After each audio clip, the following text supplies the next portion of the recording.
today. From Lucas Oil Stadium in Indianapolis,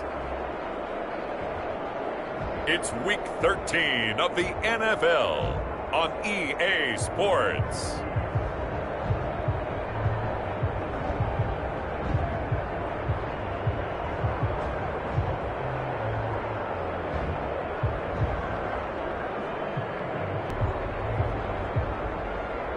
Indianapolis Colts taking on the Seattle Seahawks.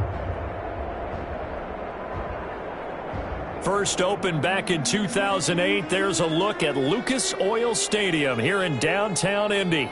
The scene a few moments ago, here it is. It's unlike any other in sport as both teams made their way out of the tunnel. These folks are fired up as their guys are ready to do battle between the Seattle Seahawks and the Indianapolis Colts.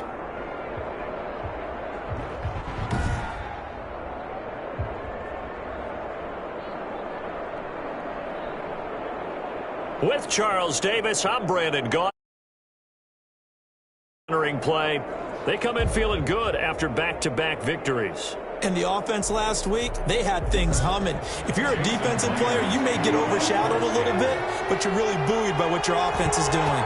Meanwhile, for our visitors, the Seahawks, they've certainly found their groove of late, winners of 5 in a row. And I think the sky's the limit for this team. They're playing the best football that they've played in a long time. And they will elect to not bring this one out as our first drive will begin at the 25. So the Colts now coming out for their opening drive. And they will be led out by their 6'6". Name is going to be considered for Offensive Player of the Week. And in the AFC last week, our guy got it. Yeah, he was the guy on top of his game. He'll try to duplicate that here in this one. They'll come out throwing here on first down. Oh, the ball comes out on the hit, but they'll say it's incomplete. You can tell they wanted that nothing working in the secondary, so he dropped it off to the running back. That one in. Again with the arm here on second down. This will be taken in by Michael Pittman. And they'll be taken down, but not before they work it across midfield. The extra effort after the catch makes it good for a gain of 26 and also a first down. Back to throw. Out of his hands quickly to Pittman. And he is tackled inside the 40, not quite to the 35. 13 yards as they've got the connection working. His second catch in a row, first down. First and 10. The numbers for him from a week ago. 9 catches, 77 yards. And he was able to get open. We are deep enough into the season where numbers count.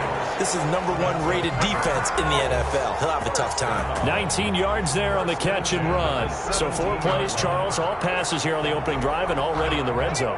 And even if you're planning for them to throw the football a lot, on the opening drive, if they go 4 for 4 on you, you're off balance on defense. I've been there before. And part of you keeps thinking, they've got to run it at some point, right? They've got them really mixed up at this point. If I were them, I'd keep pressing the advantage. They're throwing it really well. They'll try and run for it on first and goal. And he'll get into the end zone. Touchdown, Indianapolis. A great effort there with touchdown number 8 on the year.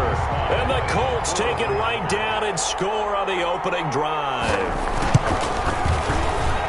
And this is good to make it 7-0 Indy. So that drive, 6 plays, 70. In the end, it's capped off by a 7-yard run. Sanchez to kick off for Indianapolis. This one fielded at the 5. And he'll take it a yard or so past the 20, call it the 21. So out come the Seahawks now for their first. Charles, their quarterback. And he ought to have a lot of pep in his step after last week's performance because he did exactly as you want him to play if you're a coach. 3 touchdown passes, 0 interceptions, which usually means there. And got him the win. This is the Oklahoma State alum, Chris Carson. And they're able to get this one across the 35. That's a good way to start the drive. 17 yards and a first down. Interior of that line blocked really well on that run, but also the two tight ends, they blocked well too. Not only have they scouted the line of scrimmage, with their agility, they can get upfield and hit moving targets like linebackers, defensive backs. They do a really good job helping out the running game. Brought down at the 39. The numbers on the ground for Carson last week. 11 carries for an even 100 yards. He's been a huge part of their winning streak because he establishes not just home, but the team relies on him. He takes care of the football. He gains yardage for him, chews on the clock. And that's been a big part of why they're winning games lately.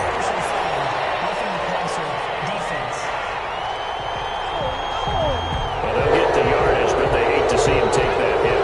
They're always trying to cool off a big-time guy throwing the ball, but you have to know when to back off, pull up, and not hit him. There's the penalty. Now this throw caught left side. And finally down he goes as they work it inside the 10 to the 7. 39 yards there, a big one. Oftentimes now offenses aren't nearly as precise as days gone by. They just tell receivers, find an open patch of grass and let the quarterback find you. And that's exactly what they did on that play. First with the pass through the air. Nice jump. And he will score. Touchdown, Seattle.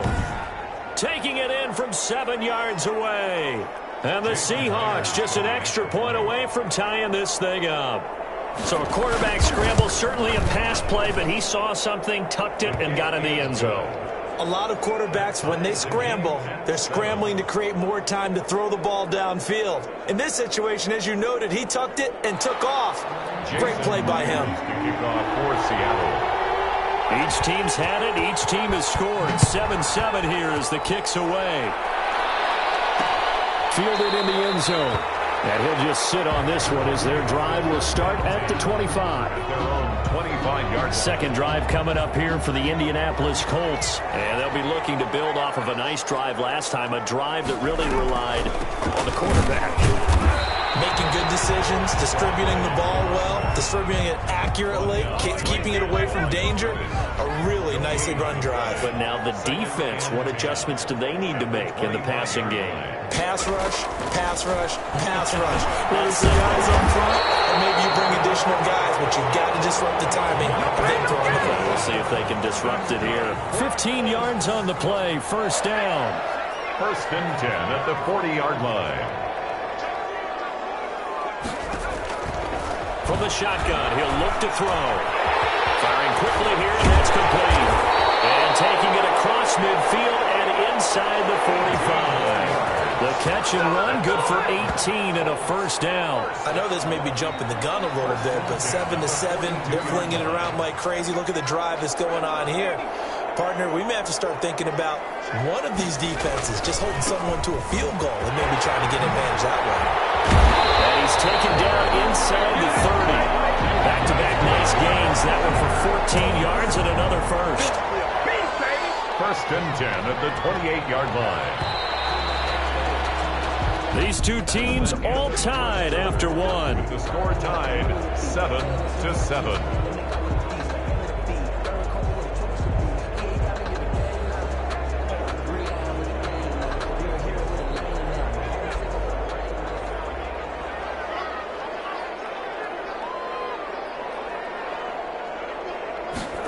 They run the option here on first and 10.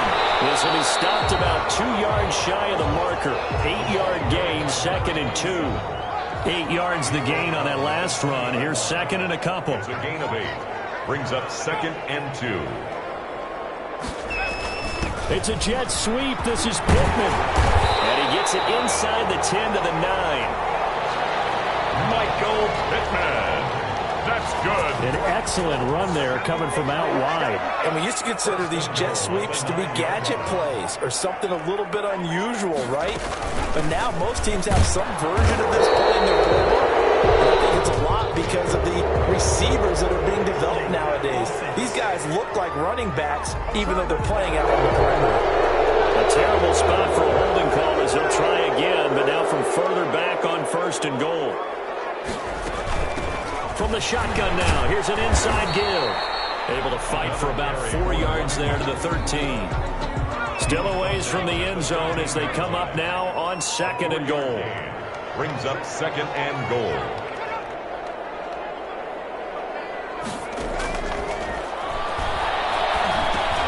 The toss here completed to Pittman. And he's going to be brought down just shy of the 5 at the 6. Complete to Michael Pittman. This will be play number 8 on the drive. It's 3rd and goal. Now they'll throw here. Out they go. Just what Seattle was hoping for. The coverage holds. And now 4th down. And that's a nice job there because you've got to play the ball, not the man when in coverage. That'll keep you away from a lot of needless penalties. Run away. Is good. Makes the score Colts 10. Seahawks 7. That drive took him inside the 10. Good job defensively to hold him to 3. Yeah, I like how you did that. Give a little tip of the cap to the stop troops there because they didn't give up a touchdown in that situation, right? Made them kick the field goal.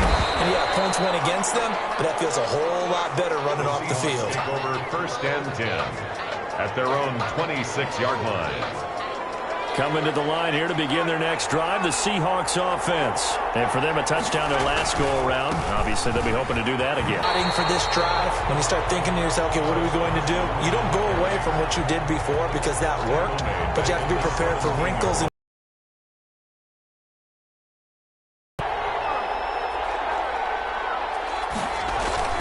The play-action fake. They'll look to throw. Looking offside, and he's got a man. It's Hodges. And they finally get him, but not before he reaches the 33-yard line. It's a big play there for Seattle. 49 yards. 2 minutes remaining in the first half. 10-7, our score. So they'll come up 1st and 10 now from the 33. On play action, they'll throw. He's going to let this go. Back of the end zone. End zone caught. Touchdown, Seattle. DK Metcalf. Touchdown number 18 on the year. And the Seahawks are going to retake the lead. If you didn't know it, it won't be in scoring. They've been a quick strike team all season long. There's another example. They did it again. This offensive coordinator, right now, you can write his ticket towards being a head coach. He's advanced in the ways of offense. And this carries into the end zone. And it'll come out to the 25 as he will not attempt to return. And Michael Pittman, helmet back on and ready to go. He's been good so far to this point in the second quarter. Need to get him even more involved, maybe? I would agree with that. Definitely. It's not even a question for me. The way he's playing, he's doing a nice job. Increase things. More touches, more opportunities. Maybe that can reverse things on the scoreboard for them. We'll try to ratchet things up then maybe here in the second quarter. 9 yards to pick up there, and it's a 1st down. He'll get this one to Pittman. Now the result here, a pickup of 8. Leaves him with 2 to go on 2nd down. Griffin's got it, middle of the field.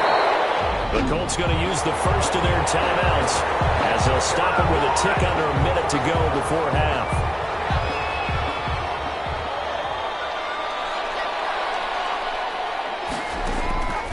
Back to throw now on 1st down. Going right side here, and that's complete. Now the Colts going to burn the second of their timeouts as they get to stoppage with a little over 50 seconds to go in the first half.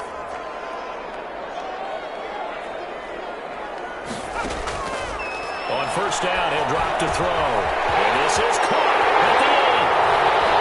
And he'll get into the end zone. Touchdown, Indianapolis. 23 yards for the touchdown. And the Colts are once again going to retake the lead. That could be an important swing right there. A touchdown in the final minute of the half to take the lead. And I like the point you just made there. Could be an important swing because now that they have the lead, if they can carry that into the locker room at the half, they'll feel really good about what they accomplished in the first 2 quarters. After the roughing penalty on the PAT, they'll kick off for their upfield. And that'll carry over the back line of the end zone for a touchback. The Seattle offense now set to come back out on the field. And what do you think goes on here in this situation? If you got the football, you're trailing, you're back in your own territory with just a little time. Do you try something? You're thinking about jump-starting your team, right? You just mentioned it. They're down. They're trying to get back into the game. Here, if something goes wrong, you may have put yourself in a spot where you may not be able to come back in the second half. Managing risk, this is a big decision here. And he'll go down, but not before getting this inside the 30. A big play on the catch and run, covering 34 yards. When teams practice their plays during the week, they're hoping that it's going to pay off on game day. So it sure has to feel good for them when they hit them during a game. And they hit that one there for big yardage.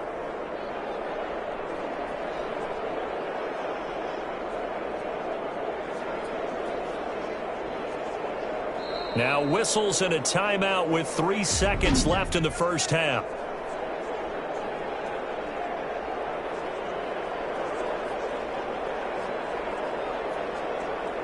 So 3 seconds here remain in the half. On is the field goal unit to see about getting 3 points. From the left hash mark, this a 43-yard attempt. And the 14-year trusty veteran able to knock it through.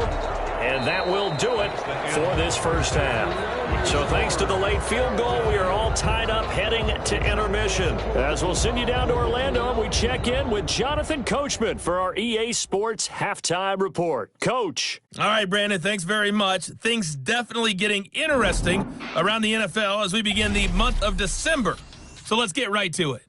We'll start our tour out in the City of Angels, Los Angeles. And it's the Rams who have the lead in the second quarter. The Rams trying to finish that one off and claim victory. From there, we'll head to Pittsburgh to check on the Steelers at home at Heinz Field. And right now, they have the lead over the visiting Dolphins. The Steelers seem to be on their way to what would be a good victory. Finally, let's get to the desert to check on the Cardinals at home in Glendale. And it was the visiting San Francisco 49ers that come in and get the victory. The Niners with a good performance there. And ready to get the party started for the second half. It was an even first half, all tied on the scoreboard. And good coverage there on special teams as they'll get him down shy of the 20. At their own 19-yard line.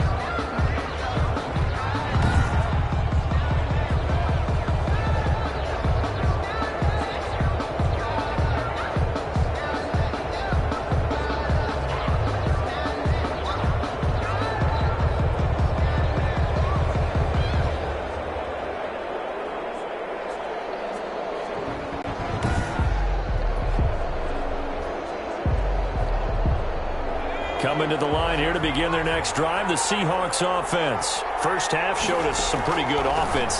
Tie game, we'll see what the second half brings.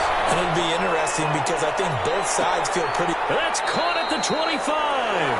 And they do finally get him, but he takes it to the 25. So that changes things in a big way. Now from all the way down inside the 30, here's 1st and 10. Rolling to his left. And he can't find a receiver, and he's brought down. Chalk that up as their first sack in this game, and they tallied 4 a week ago. And probably not as much exultation in that sack as what took us so long. Because when you get 4 the previous week, you're counting on continuing that momentum. They didn't get that done in the first half of the game. Let's see now if they start to bring even more exotic pressure towards the quarterback. An incomplete pass on that last